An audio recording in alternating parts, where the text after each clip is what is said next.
कामामध्ये व्यस्तच राही. काम ठेवा बाजूला या की नाटक बघायला. काम ठेवा बाजूला या की नाटक बघायला. या की नाटक बघायला या की नाटक बघायला. काही मैया करू नका अशी काही. काम ठेवा बाजूला. काम ठेवा बाजूला या की नाटक बघायला. काम ठेवा बाजूला या की नाटक बघायला. या की नाटक बघायला या की नाटक बघायला. हो हो हो ऐका हो ऐका. आवाज येतोय ना? ऐका हो ऐका. झटपट नागरीच्या जनतेने कान उघडे ठेवून ऐका. आता आपल्यात येत आहे मूर्खांचा मूर्ख, बधिरांचा बधीर, झटपट नागरीचा चौपट राजा महाराज बुटकेश्वर येत आहेत हो.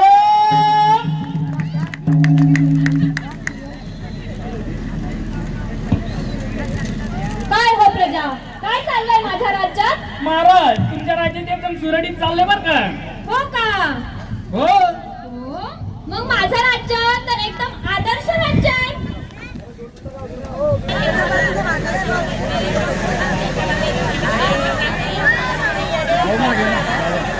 उपवर्गीकरण विरोधातील निवेदन.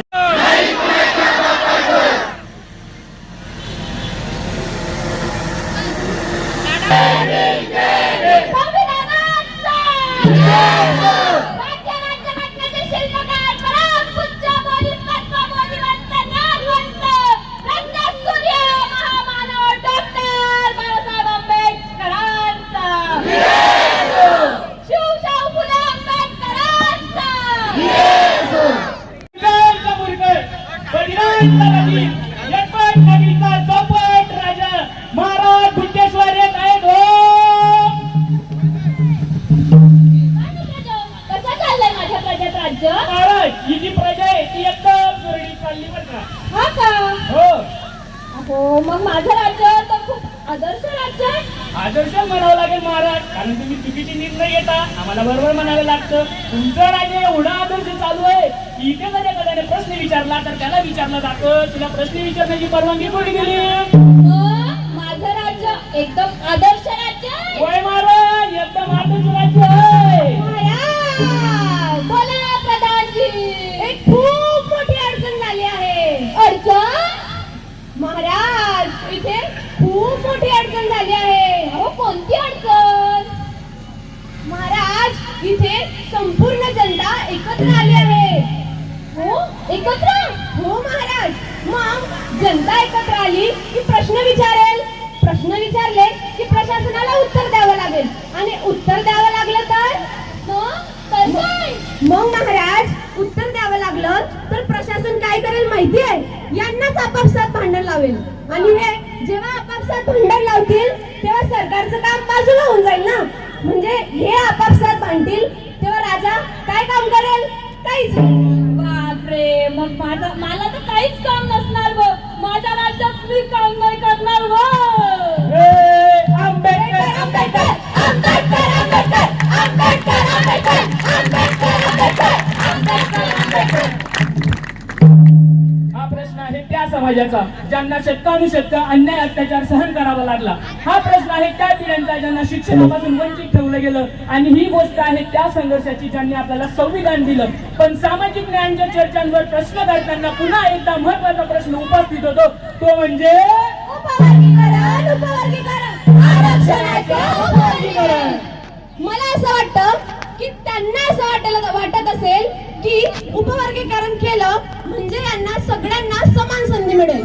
पण मित्रांनो, लक्षात घ्या, उपवर्गीकरणामुळे खरंच शेवटच्या घटकापर्यंत न्याय पोहोचणार आहे का? आणि पोहोचत असेल तर वस्तुनिष्ठ आकडे कुठे आहे? आणि आता सरकारला माझा थेट सवाल, तुम्हाला सामाजिक न्यायाचा आदर्श हवा आहे ना? मग पारदर्शकता कुठे आहे? सामाजिक न्यायाचा पारदर्शकता कुठे आहे? आकडे कुठे आहे? आकडे जनतेसमोर मांडा, निकष जनतेसमोर मांडा आणि काय परिणाम होणार आहे ते जनतेला सांगा. हो, बरोबर आहे. मग त्यांचा परिणाम आपल्या हक्कावर नाही होणार का? मग आपण प्रश्न विचारायला नको का? अहो, विचारायला हवा, कारण आपण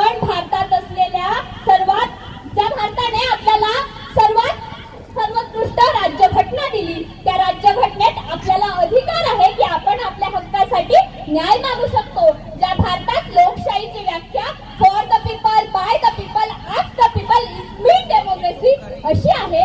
पण मग मला सांगताना शोकांतिका वाटते बंधू आणि भगिनींनो, माझ्या मातांनो, त्याच लोकशाहीची व्याख्या आता बाय द पीपलचा बाय बाय होतो. लोकशाही लोकांना लोकशाहीला मजबूत न करता त्याला दुर्बळ केलं जातं. अहो, मग आपण याचा विरोध केलाच पाहिजे की नाही? केला पाहिजे की नाही? माझ्या भीम सैनिकांचा एवढाच आवाज आहे का? विरोध केला पाहिजे की नाही उपवर्गीकरणाचा? थांबा थांबा थांबा 2 मिनिट थांबा. एक प्रश्न विचारू. हा देश कुणाचा? आपला. संविधान कुणाचं? अन्याय कुणाचा असला पाहिजे? हे आंबेडकर आंबेडकर आंबेडकर आंबेडकर आंबेडकर आंबेडकर आंबेडकर. मित्रांनो, लक्षात ठेवा, सोशल मीडियावर एक पोस्ट टाकली म्हणजे संघर्ष नाही. 2 घोषणा दिल्या, उपवर्गीकरण बंद करा, हे बंद करा, ते बंद करा, म्हणजे संघर्ष नाही. संघर्ष म्हणजे आपण संविधान समजून घेणे, तथ्य समजून घेणे आणि त्याच्यावर अभ्यास करणे. एकमेकांमध्ये भांडण करून किंवा एकमेकांचा द्वेष करून आपला संघर्ष थांबत नाही. आपल्याला एक सोबतच राहावं लागेल आणि तेव्हाच हा देश आपल्या बाबासाहेब आंबेडकरांच्या विचाराने चालेल. आपल्याला बाबासाहेबांनी काय सांगितलं होतं तुम्हाला माहिती आहे? काय सांगितलं होतं बाबासाहेबांनी? शिका, वाचा, संघटित व्हा आणि संघर्ष करा. कारण माझ्या समाज बांधवांना जर का आपण शिकलो तर संघटित होऊ शकतो आणि संघटित झालो तर संघर्ष करू शकतो. कारण बाबासाहेबांचं एक वाक्य आपल्या तमाम समाज बांधवांना माहिती आहे, education is the most powerful weapon. शिक्षण हे वाघिणीचं दूध आहे, जो पिएल तो गुडगुडल्याशिवाय राहणार नाही. म्हणून आपण प्रत्येकानं शिक्षण घेतलं पाहिजे, संघटित झालं पाहिजे आणि या व्यवस्थेविरुद्ध बंड केला पाहिजे. मित्रांनो, आरक्षण म्हणजे कुणाच्या दयेवर मिळालेला अधिकार नाही. आरक्षण म्हणजे कुणावर केलेला उपकार नाही, तर आरक्षण म्हणजे शतकानुशतके झालेल्या अन्यायातून समान मार्ग निर्माण करण्याचं संविधानिक साधन आहे. म्हणून लक्षात ठेवा, जर तुम्ही आज शांत बसले तर उद्या येणारी पिढी तुम्हाला विचारेल की जेव्हा आमच्या हक्कांवर प्रश्नचिन्ह निर्माण झालं होतं तेव्हा तुम्ही कुठे होता. आणि तुम्हाला सांगता आलं पाहिजे की आम्ही रस्त्यावर उभे होतो, आम्ही संविधानाच्या बाजूने उभे होतो, आम्ही न्यायाच्या बाजूने उभे होतो. म्हणून मित्रांनो, डॉक्टर बाबासाहेब आंबेडकरांनी जे काही सांगितलं आहे ते फक्त डोक्यावर घेऊन चालू नका, ते डोक्यात पण घाला. आंबेडकर आंबेडकर आंबेडकर आंबेडकर आंबेडकर आंबेडकर आंबेडकर आंबेडकर. हो, तुम्ही कोणाशी म्हणताय? तू चुकीची नाही, तू चुकीची नाही, तू चुकीची तू. अरे थांबा, प्रश्न वेगळा आहे आणि आपण एकमेकांशीच का म्हणतोय? बाबासाहेबांनी आपल्याला काय सांगितलं होतं? शिका, संघटित व्हा आणि संघर्ष करा. बाबासाहेबांनी आपल्याला लढायचं सांगितलं होतं का? लढायचं. पण कसं? संविधानाच्या मार्गाने. कशासाठी लढायचं? अन्यायाविरुद्ध लढायचं. मग आपण प्रत्येकानं निर्धार केला पाहिजे, आपण व्यवस्थेविरुद्ध बंड केला पाहिजे की आपल्या बापानं आपल्याला ताकद दिली आहे, आपल्या बापानं आपल्याला राज्यघटना दिली आहे. त्या राज्यघटनेवर संपूर्ण भारत देश चालतो आणि त्या राज्यघटनेची ताकद आज या व्यवस्थेला दाखवून द्यायची आहे की आमच्या हक्कावर जर का प्रश्न उभा राहिला तर आम्ही सायलेंट नॉट इन आन्सर. समजलं? म्हणून या व्यवस्थेचा विरोध करायचा आहे आपण आणि संविधान प्रत्येकाने प्रत्येकाच्या मनात, घरात आणि जगात रुजवायचंय. चला आवाज येऊ द्या. आंबेडकर आंबेडकर आंबेडकर आंबेडकर आंबेडकर आंबेडकर. आपल्याला सर्वात मोठं शस्त्र कोणतं दिलंय? नाही. हो, शिक्षण. हातात पुस्तक आलं की अंधार मागे सरतो आणि विचार जागा झाला की माणूस स्वतःसाठी लढतो.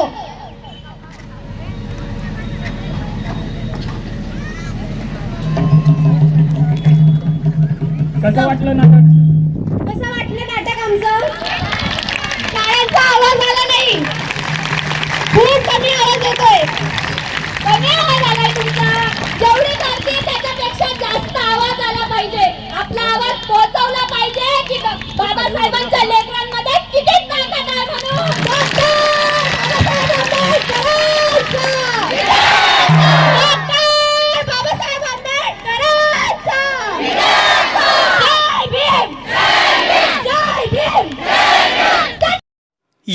खवय्यांसाठी आनंदाची बातमी. यावल शहरात प्रथमच खवय्यांसाठी स्वाद आणि गुणवत्तेचा अनोखा संगम घेऊन आले आहे 56 भोग स्वीट्स. एकाच दालनात आता राजस्थानी आणि पारंपरिक चवीचे अस्सल पदार्थ, खास स्पेशल कांदा कचोरी, दही चाट कचोरी, खमंग मावा जिलेबी, इमारती जिलेबी तसेच ड्रायफ्रूट मिठाईचे सर्व प्रकार या ठिकाणी उपलब्ध आहेत.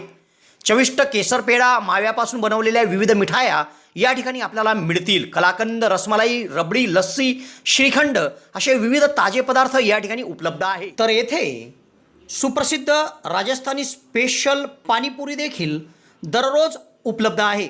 त्याचप्रमाणे या ठिकाणी वाढदिवसाला लागणारे विविध प्रकारचे आणि विविध फ्लेवरचे केक देखील आपल्याला मिळू शकतील.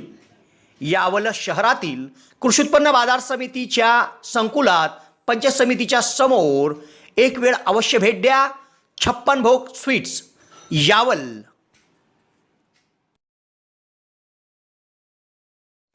यावल शहरात प्रथमच डॉक्टर स्वप्नील डी खैरनार यांचे मॉडर्न होमिओपॅथिक क्लिनिक सुरू झाले आहे. डॉक्टर खैरनार यांना होमिओपॅथिकमध्ये 10 वर्षाचा दीर्घ अनुभव आहे. त्यांनी होमिओपॅथिकने हजारो रुग्ण बरे केले आहेत.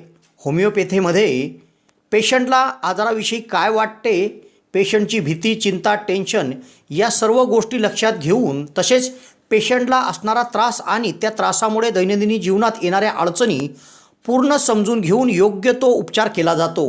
होमिओपॅथी औषधाचा कुठलाच साईड इफेक्ट होत नसल्याने जग होमिओपॅथीच्या दिशेने वाटचाल करीत आहे. तेव्हा डॉक्टरांकडे स्वतःचा उपचार घेण्याकरिता 2 दिवस अगोदर अपॉइंटमेंट घेणे आवश्यक आहे. डॉक्टरांच्या इतर व्हिजिट धुळे, छत्रपती संभाजीनगर येथे देखील आहे. दर रविवारी सकाळी 9 ते 12 या वेळेत चंद्रकिरण मेडिकल धानोरा येथे देखील त्यांची व्हिजिट असते. डॉक्टरांना त्वचा रोगामध्ये देखील धुळे येथील एका नामांकित हॉस्पिटलमध्ये 10 वर्षाचा दीर्घ अनुभव देखील आहे. तेव्हा रुग्णांनी डॉक्टरांकडे उपचार घेण्यासाठी सदर क्लिनिकमध्ये 8 ते 12 या वेळेत अपॉइंटमेंटसाठी भेट द्या आणि डॉक्टरांकडून योग्य उपचार करून घ्या.